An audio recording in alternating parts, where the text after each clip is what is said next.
Il y a quelque temps, nous sommes penchés sur ce que je vais appeler la vie des disciples. Vous vous souvenez de ça? Je vais voir si je peux trouver. Alors, est-ce que ça marche? Voilà. Vous vous souvenez de cette image-là? Si vous étiez ce jour-là, donc j'ai proposé cette image qui pourrait nous aider à comprendre euh, que, que le disciple de Jésus est appelé à mettre Jésus au centre de sa vie et, comme dit les Écritures, d'aimer Dieu de tout son cœur et d'aimer son prochain. Et ce qu'on a dit ce jour-là, c'est qu'en mettant Jésus au centre de nos vies, c'est bien, mais pour aller plus loin avec lui, il faudrait qu'on cultive une vie de prière, qu'on cultive une vie dans la parole de Dieu, que notre être soit formé par lui et qu'en même temps, c'est pas juste une question d'aimer Dieu comme ça, mais aussi d'aimer nos prochains. Nos prochains dans l'Église et nos prochains dans le monde autour de nous. Là, ça va? Ça revient? Ok, presque. Ok, bon, très bien. Alors, ce matin, je voudrais focaliser, vraiment regarder de près cette question de la prière. Alors, c'est intéressant parce que la prière est informée par la parole de Dieu. Et c'est essentiel pour nos vies, pour le rayonnement du royaume de Dieu. Et c'est pour cela, en fait, que cette année, l'Église du Mai va chercher, va aller plus loin avec Dieu dans le domaine de la prière. Parce que, mes amis, le peuple de Dieu ont besoin du Seigneur. Alors, la Bible nous dit, alors, peut-être vous connaissez bien, on va voir, la Bible nous dit, quand un juste prie, sa prière a une grande efficacité. Donc, voilà, on y va. Et non, bah là, il y a un problème, je pense. Voilà, ok, bon, très bien. Quand un juste prie, sa prière a une grande efficacité. Ah, j'ai vu ça dans ma vie. Est-ce que vous avez vu ça? Alors l'autre jour, il y a peut-être 10 jours, euh, on avait le privilège d'inviter un ami de longue date à la maison. C'est quelqu'un qui connaît le Seigneur, mais vraiment depuis des années, mais qui arrive à un moment dans sa vie où il ne dort pas bien. C'est quelqu'un qui lui-même, il prie beaucoup. Et à la fin de la soirée, je dis, mais je voudrais quand même prier pour toi. Et pourquoi? Parce qu'il nous disait que depuis maintenant, mais vraiment longtemps, il n'arrive pas à dormir toute la nuit. Je ne sais pas si jamais vous avez vécu ça. Euh, Mesdames, si vous avez eu des bébés, ça vous connaissez. Mais il y a un moment dans la vie parfois où on n'arrive pas, nos corps n'arrivent pas à, à dormir toute la nuit et ça nous touche. Et c'est un jour ou deux, ça va.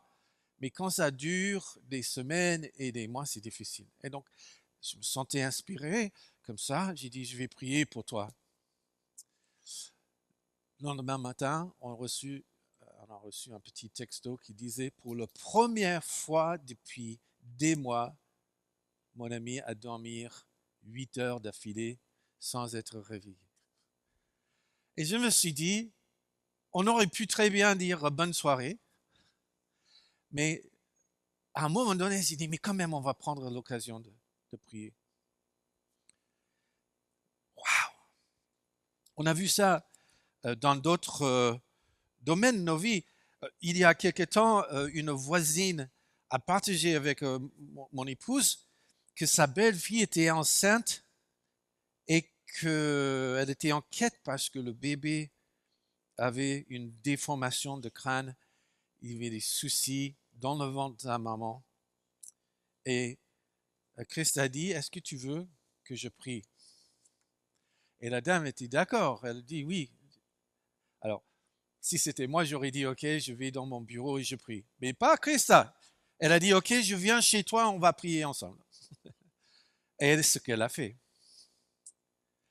Et avec tout ce qui s'est passé, le Seigneur a gardé l'enfant et la famille était émerveillée de voir que le Seigneur répond à nos prières. Alors, juste cette semaine, notre voisine a encore dit, tu te souviens de... Ah ben oui, ah, il y a encore un truc, il faut qu'il passe au bloc. Est-ce que tu peux prier? Parce que je sais que tes prières sont puissantes. Et Christ a dit, en fait, juste qu'on soit clair, c'est pas que mes prières sont puissantes, c'est que, en fait, mes prières adressent un Dieu qui est puissant. Et donc là, j'ai dit, mes amis, nous, on a des besoins, on a tellement besoin des richesses de Dieu et il est tellement à la portée de nos prières, il faut qu'on se tourne vers lui pour chercher sa face dans la prière. La prière d'un juste a une grande efficacité. Alors, ce matin, on va vivre quelque chose ensemble que je ne sais pas si vous avez jamais fait ça, mais je me suis dit, juste parler de la prière, on s'encourage mutuellement à prier, ça c'est bien déjà. Mais être encouragé à prier et puis prier, mettre en pratique tout de suite, ça c'est encore mieux. Donc, ce que je vais faire ce matin, j'aurai 15 minutes de méditation. On va expliquer une façon de prier ensemble. Et après, on va se mettre en groupe pour prier ensemble. Ça va? C'est pas trop choquant? Ok, très bien. Ok, bon. Éphésiens 6. Alors, pour le chrétien, la prière fait partie intégrale de notre relation avec Dieu. Dieu invite ses enfants à venir devant lui avec toutes sortes de prières. C'est exactement ce que Paul dit, Éphésiens 6. En toutes circonstances, faites toutes sortes de prières et de requêtes sur la conduite de l'Esprit. Faites-le avec vigilance et constance et intercédez pour tous ceux qui appartiennent à Dieu. On ne peut pas être plus clair. Sauf que parfois on dit, mais je ne sais pas quoi prier. Toutes sortes de prières, mais est-ce que formule, est-ce qu'il y a... Alors je vous donne des exemples de pourquoi on prie. C'est toutes sortes de prières. Pour Dieu, tout sujet est une bonne raison pour prier. La reconnaissance, nos besoins de tous les jours, pour le travail, pour la protection du Seigneur sur nos vies, pour nos enfants, pour nos prochains, pour la délivrance, pour le pardon, pour le réconfort du Seigneur, pour la transformation de nos cœurs et qu'ils ressemblent de plus en plus à Jésus, pour l'avancement du royaume, pour la guérison, pour la sagesse, pour communier avec Dieu, pour notre pays et les pays autour de nous, pour la paix, pour que Dieu déjoue les plans de l'ennemi, pour la bénédiction de Dieu, pour le salut, pour son aide à comprendre et appliquer la parole de Dieu, pour qu'il nous aide à aimer et à l'aimer Dieu et aimer nos prochains. Petite liste, mais ça motive. Là, j'ai dit, ok, là, je peux prier. Dans la prière, les amis, nous annonçons notre admiration pour Dieu. Nous élevons nos yeux pour reconnaître que le Seigneur, il est fort, il est admirable, il est saint. Nous admettons que nous sommes limités, imparfaits et dépendants de lui, mais lui, il est grand. Nous reconnaissons que Dieu est la source suprême de l'amour, du pardon et de grâce. Quand nous prions, nous nous tournons vers le Père céleste qui nous écoute et qui intervient dans les circonstances de nos vies. Alors peut-être, vous dites, je suis pas fort en prière et je me sens pas à l'auteur. Il y a ceux qui savent vraiment prier, ils sont super bien là-dedans, mais moi je suis pas. Peut-être vous vous sentez pas à l'auteur parce que tout simplement vous vous sentez faible. Il y a des gens qui disent, une fois que je me lave un peu, que je mets les choses en règle avec Dieu, c'est après que je viendrai vers lui.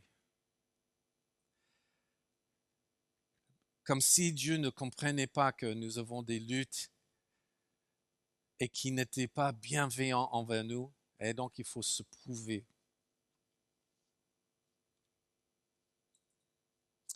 Les amis, si Dieu nous invite à vivre de tels moments d'intimité avec lui, vous imaginez que prier devrait être facile, mais Dieu, il nous connaît intimement, nos défis, nos victoires, nos faiblesses, même nos péchés. Et le Dieu de toute grâce s'offre à nous.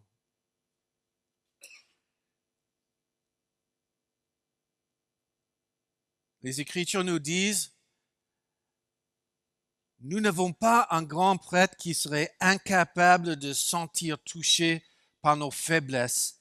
Au contraire, il a été tenté en tout point comme nous le sommes, mais sans commettre de péché. Il comprend nos vies. Et voici le verset qui suit, le verset 16. Approchons-nous donc du trône de Dieu de grâce avec une pleine assurance. Là, Dieu nous accordera sa bonté et il nous donnera sa grâce pour que nous soyons secourus au bon moment. Là, ça c'est une verset là. J'ai dit, j'ai besoin de la grâce de Dieu et il me dit, ah mais on verra, mais bon, et non, viens devant le trône de grâce avec une pleine assurance. Alors j'ai une question alors. Qu'est-ce qui peut nous empêcher alors de prier? Je suis pasteur. On imagine que je suis un homme qui prie tout le temps.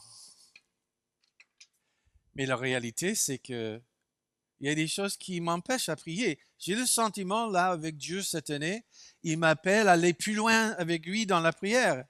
Et pourtant, c'est pas évident. Et pourquoi? J'ai 3 choses, je pense que, voilà, on va trouver ensemble qui empêchent nos prières. La première chose, c'est ça.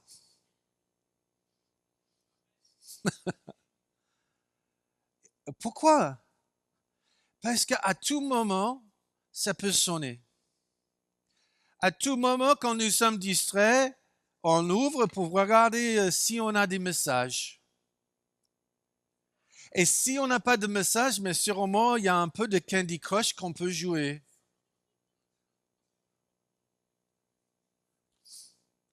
Il y a quelque chose avec le portable qui nous promet une efficacité de vie qui en fait est une grande distraction. Il y a une deuxième raison pour laquelle parfois c'est difficile pour nous aujourd'hui de prier et c'est le fait qu'on vit la vie à 100 à l'heure. On n'a pas de marge dans nos vies. Et si on accomplit une chose tout de suite, il faut qu'on réfléchisse à l'autre chose qu'on n'a pas encore fait. L'idée de créer un espace où on peut être tranquille et dans le silence avec Dieu, juste pour être avec lui, là, c'est difficile. Ça aussi, c'est une distraction. C'est comme on a une liste de tâches à faire et on coche et ça s'arrête jamais. Il y a une troisième raison. Et c'est ceci, que le monde nous offre plein de gourmandises.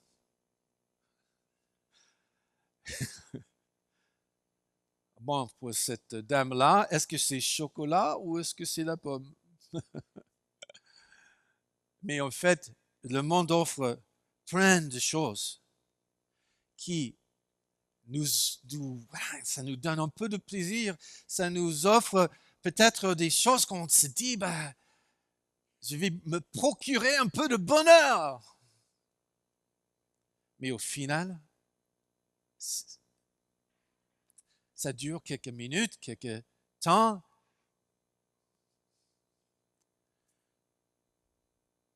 Et ça nous empêche de nous ralentir juste pour passer du temps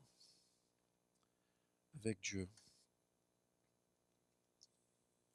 Il y a peut-être une quatrième raison que je n'ai pas le diapo pour, mais quand j'étais dans le culte ici ce matin, j'ai dit, mais attends,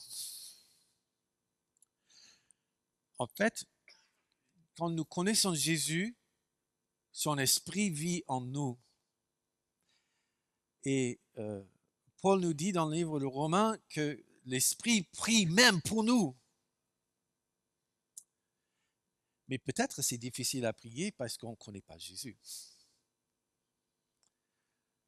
Et donc, si vous êtes là ce matin, vous dites, mais waouh, je prie l'univers, mais bon, j'ai dit l'univers va attendre, mais Jésus, il vous invite.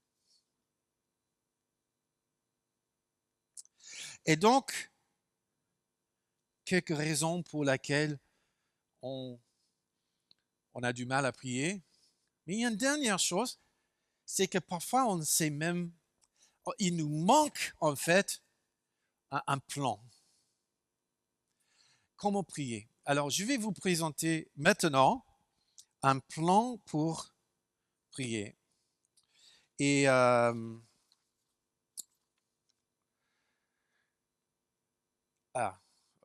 désolé, Dieu nous donne les Écritures en fait. Et je constate que ceux qui ont une vie avec le Seigneur riche dans la prière, leurs prières sont alimentées par les vérités dans la Bible. OK. Donc, comment prier? Alors, les disciples ont regardé de près la vie de Jésus. Et à un moment donné, ils disaient, mais Jésus, comment prier? Parce qu'on constate que là, tu as quelque chose que nous, on n'a pas. Luc chapitre 11. Et Jésus répond en donnant ce qu'on connaît aujourd'hui comme la prière de notre Père. Mais ce n'est pas le seul endroit où on peut trouver des inspirations pour la prière. Et c'est pour cela que prier le Notre Père, c'est pas mal déjà. Mais on peut voir les choses dans la parole qui en fait nous inspirent. Et voici, est-ce que c'est ça là, voilà, les 4 points? Ok, voilà, très bien. Et donc, je voudrais vous proposer ce chemin de prière. Si on a des 4 thèmes, on découvre que en fait, la parole de Dieu nous inspire. Je vais vous expliquer. D'abord, il y a la question de révérence. La révérence, c'est la louange, c'est l'adoration, c'est la reconnaissance de dire, je sais qui tu es, Seigneur. Je t'admire. Et quand nos prières sont remplis d'admiration et d'adoration. Notre vision de Dieu s'agrandit et on a envie de venir devant lui. Révérence. Deuxième chose, c'est réponse. Souvent, quand nous lisons la parole de Dieu, on se rend compte, ce point-là, ça me touche. Et peut-être on avoue, Seigneur, quand je regarde ça, j'aimerais bien m'aligner avec ce qui est dans là, mais j'ai un bout de chemin à faire avec toi. Ou bien, Seigneur, je vois ça et maintenant je te présente mes besoins, j'ai besoin de ton aide. Réponse. Et après, il y a la question de requête, qui est un peu similaire, mais c'est des défis, c'est l'œuvre de Dieu qui est en question. On a tout melun qui ne connaît pas le Seigneur. Seigneur, j'intercède pour que ton esprit vienne et attire les gens vers toi. Des défis. Et après, c'est une chose de prier pour quelque chose, c'est une autre chose de dire, me voici Seigneur. Et c'est là où on parle de préparation. Seigneur, je prie vraiment que tu m'aides, tu me donnes un cœur bien disposé, que tu pourvois tout le matériel nécessaire, que tu nous aides à garder notre vision clairement sur toi, etc. Révérence, réponse, requête, préparation. Ok. On va le regarder donc le Notre Père.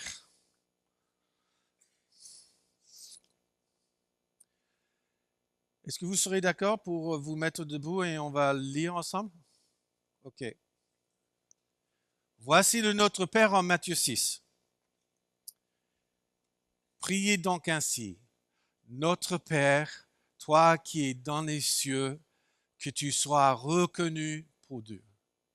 Que ton règne vienne, que ta volonté soit faite, et tout cela sur la terre comme au ciel. Donne-nous aujourd'hui le pain dont nous avons besoin. Pardonne-nous nos torts envers toi, comme nous pardonnons nous-mêmes les torts des autres envers nous.